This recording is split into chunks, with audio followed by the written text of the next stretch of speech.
सर्वात महत्त्वाचा प्रश्न आहे किल्ल्यावरील सैनिक आणि दिवसांचा। ह्या गणितामध्ये कसं करायचं, जेवढे सैनिक दिले आहेत तेवढे सैनिक आणि अन्न म्हणजे दिवस किती पूर्ण आहेत ते दोन ठिकाणी लिहायचं। जसं बघा इथं सैनिकाच्या खाली सैनिक लिहायचे आणि दिवसाच्या खाली दिवस। पण सर्वात महत्त्वाचं, जर गणितामध्ये वाढले हा शब्द आला तर सैनिकांची बेरीज होईल, आणि जर सैनिक कमी झाले असं विचारलं तर सैनिकाची वजाबाकी होईल। आता इथं काय दिलं सुरुवातीला बघा प्रश्न, की एका किल्ल्यावर 900 सैनिक होते आणि त्यांना अन्न 80 दिवस पुरेल एवढं होतं, पण 20 दिवसानंतर 300 सैनिक कमी झाले, 300 सैनिक वाढले तर उरलेले अन्न त्या सैनिकांना किती दिवस पुरेल।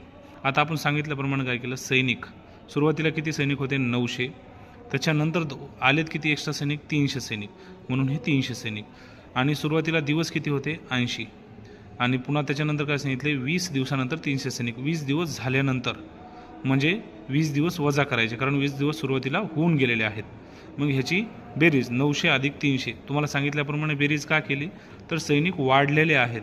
इथं जर दिलं असतं की सैनिक कमी झालेत म्हणजे 300 सैनिक कमी झाले तर ह्यांची वजाबाकी झाली असते।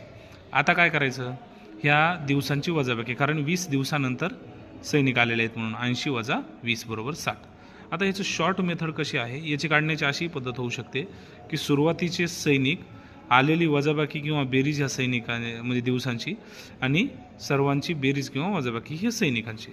ह्याचे बघा, आता सुरुवातीला जे सैनिक होते ते सैनिक घेतले 900, आलेले दिवस म्हणजे ह्यांची वजाबाकी किंवा बेरीज, जर इथं आलं असतं की बाबा एक्स्ट्रा दिवस आहेत आणखी 20 दिवसानंतर म्हणलं असतं तर दिवसांची वजाबाकी, पण ह्याने काय सांगितलं दिवसानंतर म्हणजे दिवस वजा करायचे आहेत, म्हणून काय सांगितलं 20 दिवसानंतर म्हणून वजाबाकी आली 60, म्हणून ही 60 जशास तसं घेतलं। 1200 सैनिक का आले तर 300 सैनिक सुरुवातीला 900 सैनिक सुरुवातीला आणि 300 सैनिक नंतर, म्हणून एकूण सैनिकांचे किती झाले 1200, म्हणून हे जशास तसे 1200 लिहिले। म्हणून सुरुवातीला बघा सैनिक जशास तसं म्हणलं, सुरुवातीचे सैनिक, दिवसांची आलेली बेरीज किंवा वजाबाकी, आणि जे दोन्ही मिळून झालेले सैनिकांची बेरीज। तर शॉर्ट बघा 900 गुणिले 60 भागाकारामध्ये 1200। आता 1200ला जर भागलं, 1200नं जर 900 आणि गुणिले 60ला भागलं तर 2 शून्याला 2 शून्य कटले, 12 एक 12, 12 पंचे 60, आता उरले 9 गुणिले 5 बरोबर 9 पाचे 45, म्हणून किल्ल्यावरील सैनिकांना ते अन्न 45 दिवसा पुरेल।